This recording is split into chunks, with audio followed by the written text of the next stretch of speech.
General Motors is recalling nearly 600,000 vehicles due to engine issues. The recall includes some Cadillac Escalades, along with some GMC Sierra and Yukon models. They tried to warn us, but we didn't listen. GM's V8 engines weren't tested on us. They were tested through us. Lifters failing, oil vanishing, trucks dying before the loans are paid off. Every warning was ignored inside GM's own labs, and now the bills are landing in our driveways. If you own a Silverado, Sierra, Tahoe, or Yukon, you're already in the danger zone. Stay to the end. The numbers they hid will change how you treat your truck forever. What's happening?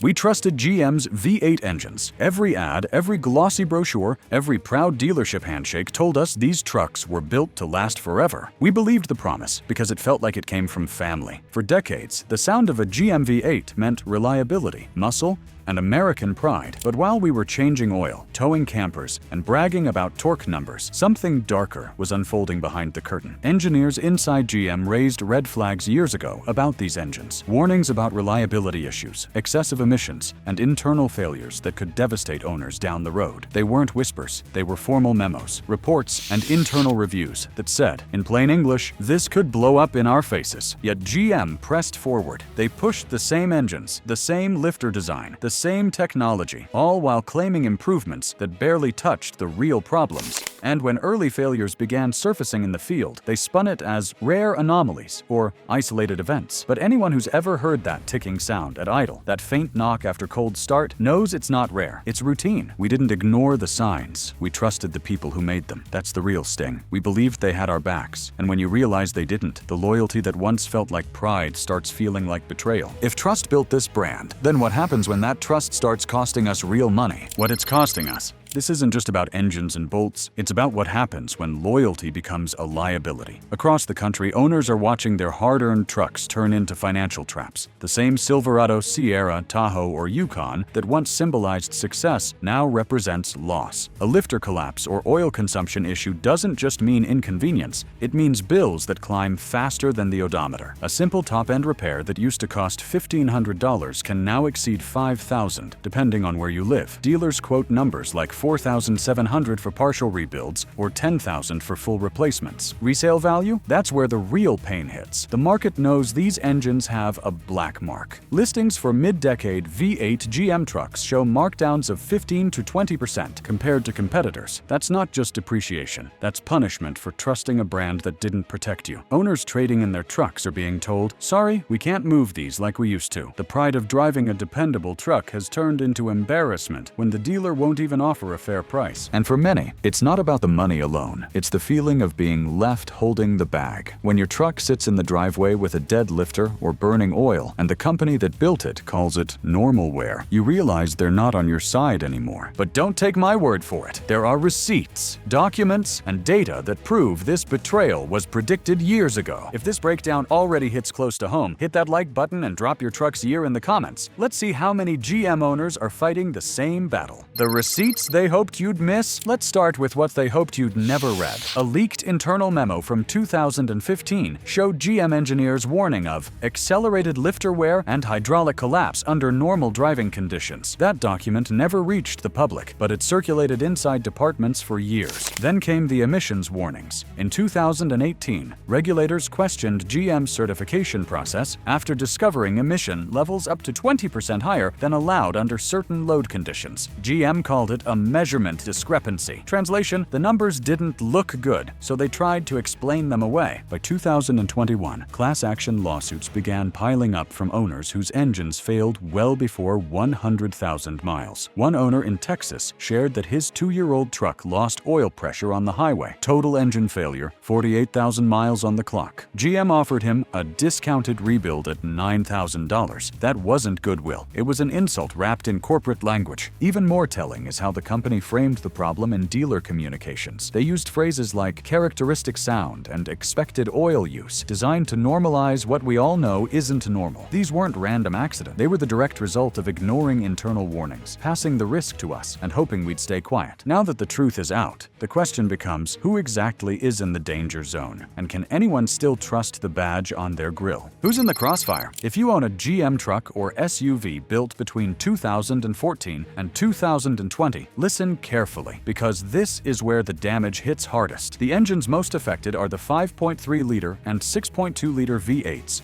with active fuel management or dynamic fuel management systems. These are the heart of the Silverado, Sierra, and Escalade lineups. They were sold as smarter, cleaner, and more efficient, but for many owners, that efficiency has turned into mechanical chaos. Trucks in warm states like Texas, Arizona, and Florida show higher failure rates. The heat amplifies oil breakdown, lifter collapse, and valve train stress. Meanwhile, northern trucks face the opposite threat: condensation and fuel dilution in cold weather that ruins oil chemistry and eats internal parts alive. Whether it's heat or cold, the same flaw finds a way to win. If your truck has fewer than 75,000 miles, you might still be in the safe zone for now. But once you cross 100,000, you enter the watch zone, where the ticking starts and the oil light becomes a lottery ticket. Owners over 120,000 miles? That's the burn zone, where repairs can cost more than the truck's remaining value. And yet, even knowing all this, GM kept the assembly lines rolling, kept shipping the same flawed design, and kept advertising built for life. But real life doesn't end at a warranty limit. We trusted these engines because they were supposed to represent American strength. Instead, we're left paying the price for corporate silence. Because the real story isn't just the failure, it's the choice they made after the warnings. They knew and built it anyway. We always believed automakers tested their engines to the edge before putting them in our trucks. We believed the engineers had the final say, not the accountants. But inside GM, something else was happening. As early as 2014, engineers sent internal reports warning that the new V8 lifter design and fuel management system showed accelerated wear under normal driving conditions. One team even modeled potential long-term failures and predicted catastrophic lifter collapse rates rising after 75,000 miles. Instead of halting production, management buried the data under words like field tolerance and acceptable deviation. That was corporate code for let's roll the dice. By 2016, GM had a choice: fix the flaw or push forward to protect quarterly earnings. They chose the latter. Every truck that rolled off the line became part of a live experiment, and we were the test mules. It wasn't about reliability anymore. It was about optics. They wanted cleaner emissions numbers, better fuel economy, and a cheaper production line.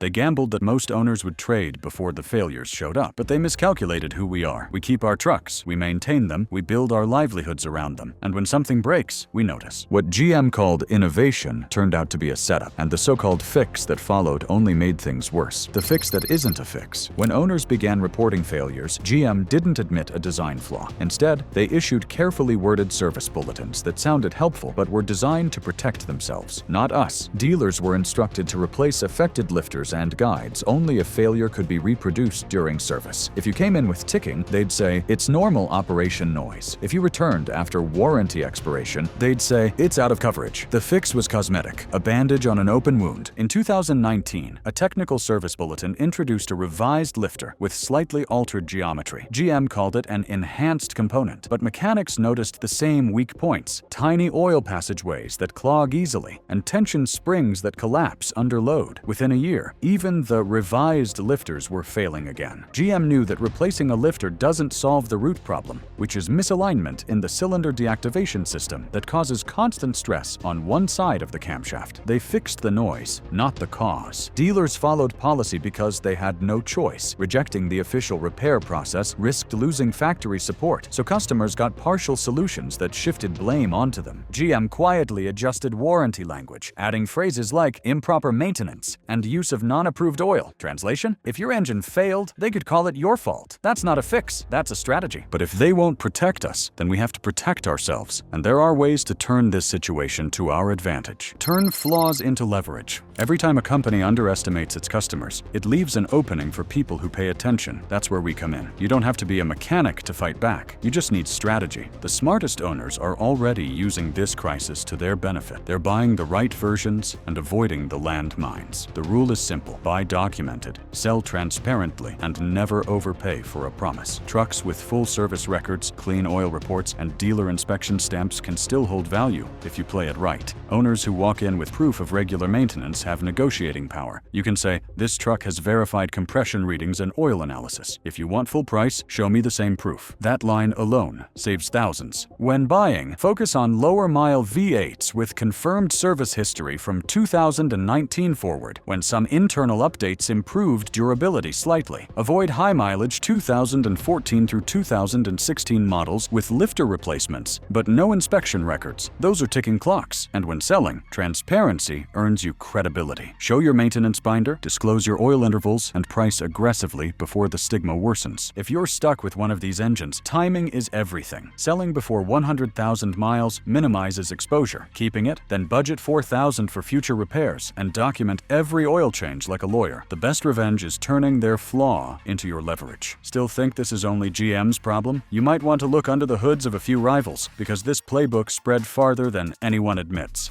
It's bigger than just GM. Here's the twist most owners never saw coming. GM wasn't alone. Once the fuel management concept showed promise on paper, competitors jumped in. Ford, Chrysler, even Toyota tested similar systems under different names. They all chased the same goal: squeeze a few extra miles per gallon and hit federal targets without reinventing their engines. The problem? They borrowed GM's idea before the bugs were fixed. That means lifter issues, oil use, and reliability scares now haunt trucks across multiple brands. Ford's EcoBoost Vi6 faced their own timing chain stretch problems after early warnings were ignored. Ram's Hemi lifters suffered the same collapse pattern once cylinder deactivation entered the picture. Even Toyota's later V8s reported oil use and emission control glitches that trace back to similar design shortcuts. The truth is, this isn't a GM scandal anymore. It's an industry pattern. Companies stopped designing engines for the long haul. They designed them for regulation charts and marketing slides, and who paid for that decision? We did. The loyal owners who believed in badges, not balance sheets. When you realize every major automaker took the same gamble, you understand that this wasn't incompetence. It was greed disguised as progress. They built engines that could pass lab tests but crumble under real life. So yes, it's bigger than GM. It's the entire system valuing short-term wins over long-term trust. Let's pop that hood, literally, and see how this thing betrays you from the inside. The lifter time bomb. Every ticking sound under a GM V8 hood tells a story, and it's not one you want to hear. That faint tap tap tap at idle, the one you tell yourself is harmless, is the start of a countdown. The lifter system, those tiny hydraulic cylinders responsible for opening and closing valves, was designed to deactivate half the engine under light loads to save fuel. Sounds clever, right? Except that design depends on perfect oil pressure, flawless timing, and zero debris. In the real world, none of that happens. Over time, varnish builds up inside the lifter body. The spring weakens, the oil flow clogs, one lifter collapses, and suddenly you're driving a 7-cylinder truck. If you ignore it, the camshaft lobe wears down, metal filings circulate, and the engine self-destructs from the inside out. You don't need a lab to see it coming. Park your truck, let it cool, then start it cold. If you hear a sharp metallic tick that fades after a few minutes, that's early-stage lifter bleed down. Ignore it, and it becomes permanent. A simple oil flush, a heavier viscosity, or shorter change intervals can buy you time. Mechanics say prevention costs less than patience. What sounds like a small nuisance today could become a $4,000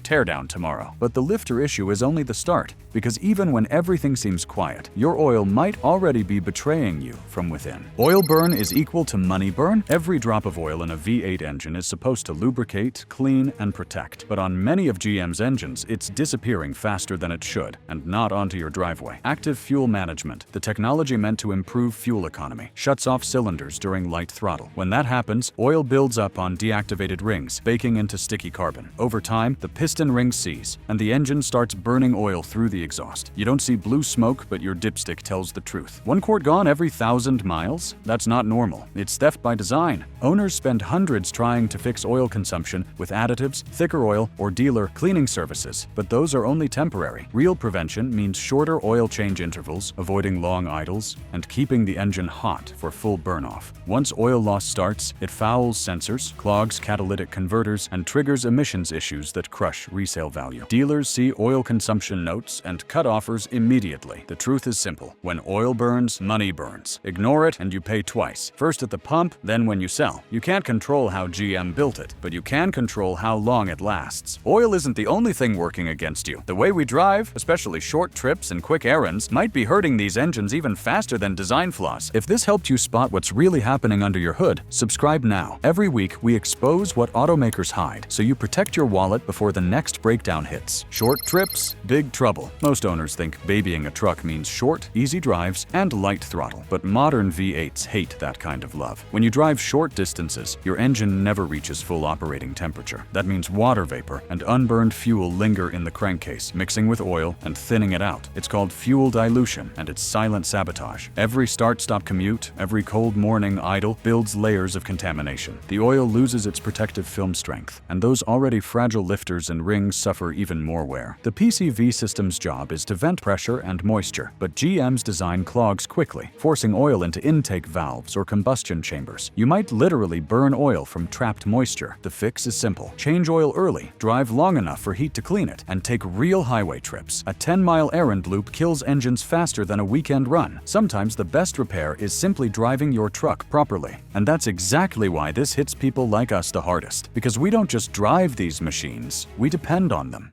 Why it hits harder for us. This isn't a problem for people who treat trucks like toys. It's a problem for those who rely on them. Contractors hauling tools, families towing campers, small business owners making deliveries. We buy trucks for strength, not show. And when that strength starts failing, it feels personal. In hot states like Texas, Arizona, and Florida, heat bakes the oil. Lifters collapse sooner and repairs come faster. In cold northern states, moisture and short commutes make the same engines choke with sludge. It doesn't matter if you baby it or beat it. These engines turn loyal owners into guinea pigs. The difference between panic and preparation is knowing what's coming. We're not powerless. We've learned to listen, check, and question. Knowledge exposes GM's mistakes and gives us leverage. When ticks start or oil disappears, we know why and how to respond. This isn't about blaming one brand. It's about defending what we've built. We don't just drive trucks, we live through them. And that's why this betrayal cuts deep into our identity. Here's the game plan every owner needs before this gets worse. Your playbook. No two truck owners face the same road ahead, but everyone needs a plan. So let's make it simple. If you commute daily, you're in the first group, the everyday driver. Your rule is frequency. Short trips kill engines faster than abuse does, so make one long highway run every week to keep moisture and fuel dilution out. Your threshold is oil life. Never trust the dashboard counter. Change every 4,000 miles or sooner. Your DIY check is simple. Cold start your truck once a month with the hood open. Listen for ticks, watch for exhaust smoke, and check your oil color. Clear amber means healthy. Dark black or fuel smell means trouble is brewing. If you're the hauler or long-term keeper, your rule is balance. Manage load and temperature. Keep oil under 220 degrees. Transmission under 200. After heavy hauls, listen for rough idle, a sign of lifter fatigue. Document every service and receipt. Proof of maintenance becomes your strongest resale armor. You've got the plan, the proof, and the tools to protect what's yours. But before you turn the key and move on, there's something bigger to remember. This story didn't start with breakdowns or lawsuits. It started with warnings, the kind we all heard, but never really listened to. The things that matter. When the dust settles, this entire story comes down to 4 simple truths every owner should remember. First, the resale hit. Trucks with affected V8 engines are losing between 10 and 20% of their value faster than normal depreciation. The earlier you act, the more you can save. Second, who's exposed? If your truck or SUV uses active or dynamic fuel management built between 2014 and 2020, you're in the watch zone. Heat state owners get hit hardest, but no one's immune. Third, what changes next? Lawsuits are mounting, and manufacturers are starting to quietly shift back to simpler engine designs. The return of naturally aspirated or hybrid V8s will reset the market, meaning these current engines could drop even further once buyers realize the risk. Fourth, what to do today. Don't panic. Position yourself. Schedule an oil change sooner than later. Get a compression test and start a maintenance log. Even if you never sell, those records protect your wallet when issues arise. And here's the hidden win. Informed owners are already getting better trade offers. Dealers know the value of confidence. Walk in knowing your truck's numbers, and they stop seeing you as desperate. You're not the victim of a recall that never came. You're the educated buyer the industry fears most. And that's exactly why this community exists. Because we're watching out for each other when the corporations won't. The warning we ignored. They told us, maybe not in commercials or press releases, but in testing labs, in reports, and between the lines of service bulletins. The warnings were there, long before the failures, long before the lawsuits, long before the ticking started echoing through driveways across the country.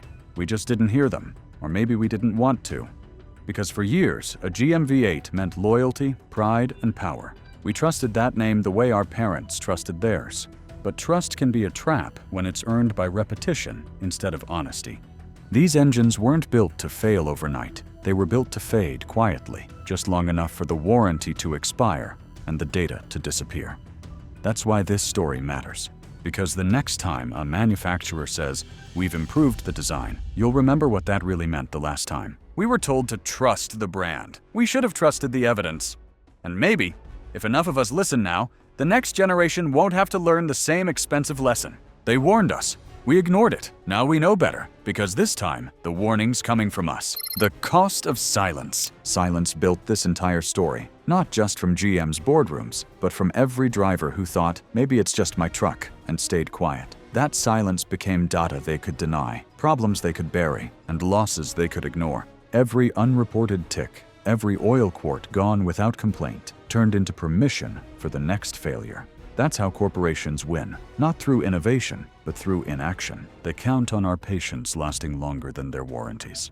But every movement starts the same way, with someone finally saying, this isn't normal. That's how change begins. The moment we speak up, share receipts, compare notes, we strip away their excuses. The silence that once protected them becomes evidence that convicts them. These engines might have failed us, but the real failure would be pretending it doesn't matter. Because this wasn't just mechanical, it was moral. They gambled with trust. They lost. They built this problem on our silence, but we'll end it with our voices. The warning's out, and this time, it's ours to give. They built the problem. We built the plan. If this helped you protect your wallet, hit subscribe and drop your truck's year in the comments. Let's see how many of us are turning their flaw into our advantage. This time, the warning comes from us.